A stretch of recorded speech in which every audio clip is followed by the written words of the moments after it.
Assalamualaikum warahmatullahi wabarakatuh. Kembali lagi bersama saya si Pendekar Solder. Jangan lupa subscribe channel saya. Gambar hanyalah ilustrasi. Sifat-sifat Allah dalam Al-Quran dapat dikelompokkan menjadi sifat wajib dan sifat mustahil muhal. Sifat wajib adalah sifat yang mutlak dan pasti dimiliki Allah, sementara sifat mustahil adalah kebalikan dari sifat wajib yang tidak mungkin dimiliki Allah. Ada 20 sifat wajib Allah yang perlu diketahui, seperti wujud, Qidam, Baka, dan lain-lain. Sifat wajib Allah sifat yang harus dimiliki Allah. Wujud, Allah itu ada, tidak mungkin tidak ada. Qidam, Allah itu kekal dan terdahulu, tidak ada permulaannya. Baka, Allah itu kekal dan abadi, tidak akan pernah mati. Muhalafatuhu lil hawadisi, Allah itu berbeda dengan semua makhluknya. Qiyamuhu binafsihi, Allah itu berdiri sendiri, tidak bergantung pada siapapun. Wahdaniyah, Allah itu Maha Esa, tidak ada sekutu baginya. Kudrat, Allah itu Maha Kuasa, mampu melakukan segala sesuatu. Iradat, Allah itu Maha berkehendak, segala yang terjadi sesuai kehendaknya. Ilmu, Allah itu Maha mengetahui, tidak ada yang tersembunyi dari ilmunya. Hayat, Allah itu Maha hidup, tidak akan pernah mati. Sama, Allah itu Maha mendengar, segala sesuatu didengarnya. Basar, Allah itu Maha melihat, segala sesuatu dilihatnya. Kalam, Allah itu Maha berbicara, tidak ada kata yang tidak bisa diucapkannya. Kadiran, Allah itu Maha kuasa. Muridan, Allah itu Maha berkehendak. Aliman, Allah itu Maha mengetahui. Hayyan, Allah itu Maha hidup. Samian, Allah itu Maha mendengar. Basiran, Allah itu Maha melihat. Mutakaliman, Allah itu Maha berbicara. Sifat mustahil Allah sifat yang tidak mungkin dimiliki Allah. Sifat mustahil adalah kebalikan dari sifat wajib. Contohnya, jika sifat wajib Allah adalah wujud ada, maka sifat mustahilnya adalah adam tidak ada. Sifat mustahil Allah tidak bisa dipelajari satu persatu karena jumlahnya sama dengan sifat wajib Allah. Pentingnya memahami sifat-sifat Allah. Memahami sifat-sifat Allah sangat penting dalam Islam. Ini membantu umat Islam untuk lebih mengenal dan memahami Tuhan mereka, serta meningkatkan iman dan taubat.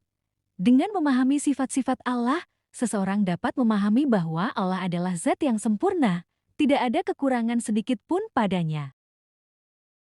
Seperti ayat kursi, Allah, tidak ada Tuhan selain Dia, yang maha hidup lagi terus-menerus mengurus makhluknya. Dia tidak dilanda oleh kantuk dan tidak pula oleh tidur. Miliknya lah apa yang ada di langit dan apa yang ada di bumi. Tidak ada yang dapat memberi syafaat di sisinya tanpa izinnya. Dia mengetahui apa yang ada di hadapan mereka dan apa yang ada di belakang mereka. Mereka tidak mengetahui sesuatu apapun dari ilmunya, kecuali apa yang Dia kehendaki. Kursinya, ilmu dan kekuasaannya meliputi langit dan bumi. Dia tidak merasa berat memelihara keduanya. Dialah yang maha tinggi lagi maha agung. Beberapa ayat dalam Al-Quran yang secara harfiah menyebutkan tangan Allah antara lain Qiyas Al-Maidah 64, Qiyas Az-Zumar 67, dan Qiyas Al-Fat. Ke-10 ayat-ayat ini menunjukkan bahwa Allah memiliki tangan, namun penafsiran dan pemahaman tentang sifat tangan Allah menjadi topik yang dipelajari dalam ilmu tauhid. Berikut penjelasan lebih rinci. Qiyas Al-Maidah 64, bahkan kedua tangan Allah terbuka lebar. Qiyas Az-Zumar 67, langit digulung dengan tangan kanannya. Qiyas Al-Fat 10, tangan Allah di atas tangan mereka. Pemahaman tentang sifat tangan Allah. Tangan sebagai sifatnya. Sebagian ulama memahami bahwa penyebutan tangan dalam ayat-ayat tersebut sebagai sifat Allah yang tidak dapat dijelaskan dengan cara manusia dan tidak memiliki kesamaan dengan tangan manusia. Penafsiran metafora. Beberapa tokoh juga menafsirkan tangan Allah secara metafora, bukan secara harfiah, untuk menghindari kesamaan antara Allah dan makhluknya. Ahlussunnah wal Jamaah. Ahlussunnah wal Jamaah sebagai aliran keislaman yang dianut oleh mayoritas umat muslim, memegang prinsip untuk tidak memberikan tafsiran yang mengubah makna harfiah ayat-ayat tersebut, tetapi juga menghindari penafsiran yang menyesatkan. Tafsir dan penjelasan. Para ulama telah memberikan berbagai penjelasan dan tafsir tentang sifat tangan Allah, termasuk tafsir secara harfiah dan metafora, untuk menghindari kesalahpahaman dan menjaga keutuhan tauhid. Gambar hanyalah ilustrasi. Beberapa ayat Al-Quran yang secara eksplisit atau implisit menyatakan bahwa Allah adalah Raja meliputi surat Al-Maidah ayat 120, surat Ali Imran ayat 26-27,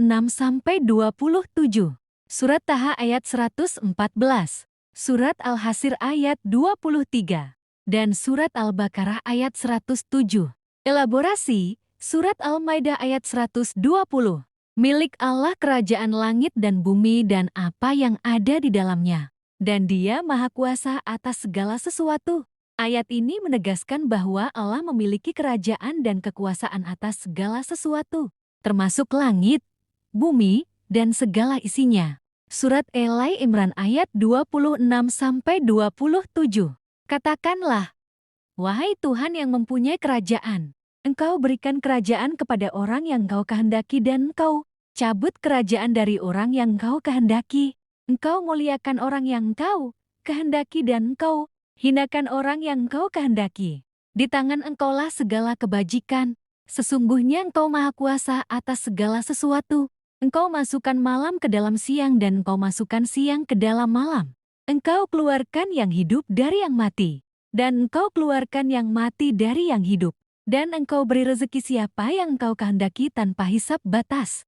Ayat ini menegaskan kekuasaan Allah sebagai Raja, yaitu Dia yang memberikan, mencabut, memuliakan, dan menghinakan kerajaan kepada siapa saja yang dikehendakinya, serta kekuasaannya yang meliputi seluruh alam semesta. Surat Taha ayat 114. Maka Maha Tinggi Allah Raja yang sebenar-benarnya.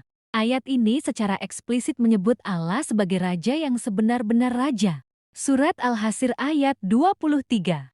Dialah Allah yang tiada Tuhan selain Dia. Raja, yang Maha Suci, yang Maha Sejahtera, yang mengaruniakan keamanan, yang Maha Memelihara, yang Maha Perkasa, yang Maha Kuasa, yang memiliki segala keagungan. Maha Suci Allah dari apa yang mereka persekutukan. Ayat ini menegaskan sifat-sifat Allah sebagai Raja, termasuk Maha Suci, Maha Sejahtera, dan Maha Perkasa.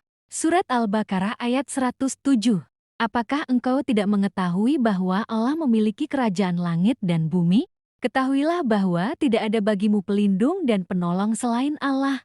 Ayat ini menegaskan bahwa Allah adalah pemilik kerajaan langit dan bumi, serta tidak ada pelindung dan penolong selain Dia. Penjelasan tambahan, selain ayat-ayat di atas, terdapat juga beberapa ayat lain yang secara implisit menyatakan Allah sebagai Raja, seperti surat Yusuf ayat 84 dan surat Taha ayat ke-114. Ayat-ayat ini memberikan gambaran tentang kekuasaan Allah yang mutlak dan kekuasaannya atas segala sesuatu di alam semesta. Singgasana Allah dalam Al-Quran dikenal sebagai Arsy, yang secara harfiah berarti singgasana atau tahta. Arsy adalah tempat bersemayam Allah, sebagaimana yang disebutkan dalam beberapa ayat Al-Quran, seperti surat Al-A'raf ayat 54 dan Yunus ayat ketiga. Penjelasan singkat. Arsy, istilah dalam Al-Quran yang merujuk pada singgasana Allah, tempat bersemayam. Arsy adalah tempat di mana Allah bersemayam atau berkuasa. Makna Arsy dapat diartikan sebagai singgasana, tahta, atau tempat yang tinggi. Pengetahuan tentang Arsy. Al-Quran menyebutkan keberadaan Arsy, namun tidak memberikan detail tentang bentuk atau sifatnya. Dalil, beberapa ayat Al-Quran yang menyebutkan Arsy, antara lain surat Al-A'raf ayat 54, Yunus ayat 3, Narat ayat 2, Taha ayat 5, dan Fussilat ayat ke-11. Penting untuk diingat, Arsy tidak dijelaskan secara rinci bentuk atau sifatnya dalam Al-Quran, sehingga kita tidak perlu mencari-cari seberapa besarnya atau seberapa tingginya. Keberadaan Arsy merupakan bagian dari akidah kepercayaan dalam Islam dan merupakan keyakinan yang wajib diimani oleh umat Islam. Pemahaman tentang Arsy tidak menyurutkan keyakinan tentang kedekatan Allah dengan manusia, sebagaimana yang dijelaskan dalam ayat-ayat Al-Quran lainnya. Dalam Islam, Allah SWT akan menampakkan wujudnya kepada para penghuni surga Firdaus, Ini adalah bagian dari kenikmatan yang dijanjikan bagi mereka yang beriman dan beramal saleh. Penghuni surga Firdaus akan melihat Allah SWT secara langsung, tanpa hijab atau penghalang. Berikut adalah penjelasan lebih lanjut. Dalil. Ayat-ayat Al-Quran dan hadis-hadis sahih menjadi dasar bagi keyakinan ini. Kriteria penghuni Firdaus. Orang-orang yang beriman, beramal saleh, dan memiliki sifat-sifat tertentu seperti khusyuk dalam salat, menjauhi perbuatan tidak berguna, menunaikan zakat, menjaga kemaluan, dan menjaga amanah. Kenikmatan di Firdaus. Selain melihat Allah SWT, penghuni Firdaus akan menikmati berbagai kenikmatan lainnya, termasuk sungai-sungai dengan air susu, madu, dan anggur, serta berbagai buah-buahan dan keindahan lainnya. Melihat Allah SWT. Penghuni surga Firdaus akan melihat Allah SWT secara langsung, tanpa ada penghalang atau hijab. Ini adalah bagian dari kenikmatan tertinggi yang dijanjikan bagi mereka. Ayat Al-Quran maupun haditsnya pernah menyinggung perkara kesempatan untuk melihat Allah SWT di akhirat kelak. Digambarkan dalam surah Al-Qiyamah ayat 22-23, mereka yang terpilih terlihat berseri-seri mendapat kesempatan tersebut. Artinya, wajah-wajah orang mukmin pada hari itu berseri-seri karena memandang Tuhannya. Menurut tafsir Tahlili dalam Quran Kementerian Agama Kemenak, ayat di atas merujuk pada calon penghuni surga. Imam Nawawi dalam Syarh Sahih Muslim menambahkan, para penghuni surga tersebut akan melihat Allah SWT secara nyata tanpa ada dinding pembatas atau hijab. Penglihatan tersebut diserupakan Imam Nawawi seperti melihat bulan. Namun yang diserupakan adalah cara melihatnya bukan dalam artian menyamakan Allah SWT dengan bulan. Yang diserupakan di sini adalah cara melihatnya tidak ada kesulitan, bukan Allah diserupakan dengan bulan mempunyai bentuk dan ukuran, tulis Imam Nawawi yang diterjemahkan tim Pustaka Ilmu Sunni Salafiyah dalam Tanya Jawab Islam. Keterangan di atas juga dijelaskan dalam salah satu hadits dari Sahih Muslim. Menurut hadits tersebut, ketika penghuni surga sudah masuk ke surga, Allah SWT menanyakan nikmat yang ingin ditambahkan untuk mereka. Mereka menjawab, "Bukankah engkau telah memutihkan wajah kami? Bukankah engkau telah memasukkan kami ke surga dan menyelamatkan kami dari neraka?" Rasulullah Shallallahu Alaihi Wasallam bersabda, kemudian Allah membuka hijabnya maka mereka tidak diberi sesuatu yang lebih mereka sukai daripada kenikmatan melihat Allah Azza wa Jalla. Kemudian Rasulullah membaca surah Kaf ayat 35. HR Muslim. Kenikmatan melihat Allah SWT tanpa ragu, syak, dan hijab itulah yang disebut sebagai kebahagiaan yang sempurna. Ditegaskan dalam surah Yunus ayat 26, hadiah tersebut ditujukan untuk penghuni surga yang berbuat baik di dunia. Artinya, bagi orang-orang yang berbuat baik ada pahala yang terbaik surga dan tambahannya kenikmatan melihat Allah. Wajah-wajah mereka tidak ditutupi debu hitam dan tidak pula diliputi kehinaan. Mereka itulah para penghuni surga. Mereka kekal di dalamnya. Surga ada 100 tingkatan dan masing-masing tingkatan itu diukur dari amal soleh dan iman seseorang. Surga memiliki 100 tingkatan, dengan Firdaus sebagai tingkatan tertinggi, jarak antar setiap dua tingkatan di surga sama dengan jarak antara langit dan bumi. Berikut beberapa informasi lebih lanjut. Surga Firdaus. Tingkatan surga yang paling tinggi, diciptakan dari emas, dan dihuni oleh orang-orang yang khusyuk dalam salat, menunaikan zakat, menjaga diri, dan menghindari zina. Surga Aden. Tingkatan kedua setelah Firdaus, diciptakan dari intan putih, dihuni oleh orang-orang yang memiliki iman sempurna dan bersabar dalam hidup. Surga Naim. Surga yang berisi kenikmatan, diciptakan dari perak putih, dihuni oleh orang-orang yang beriman dan beramal saleh. Surga Mawa. Surga untuk umat Islam yang bertakwa, beramal saleh, menahan hawa nafsu, dan meyakini kebesaran Allah SWT. Surga Darussalam. Surga yang diciptakan dari yakut merah, dihuni oleh orang-orang yang beriman dan bertakwa, mengakui kebesaran Allah, dan merenungkan tanda-tanda kebesarannya. Darul Mukamah. Surga yang diciptakan dari permata putih, dihuni oleh orang-orang yang berpegang teguh pada iman dan Islam, memperbanyak amal saleh, dan ahli syukur. Makamul Amin. Surga untuk hambanya yang benar-benar bertakwa. Surga Huldi. Surga yang diciptakan dari batu marjan berwarna merah dan kuning, dihuni oleh orang-orang yang taat menjalankan perintah Allah. Penghuni surga ditentukan oleh amal ibadah manusia di dunia. Oke, sekian dulu, salam dari saya si pendekar Soldar, jangan lupa subscribe.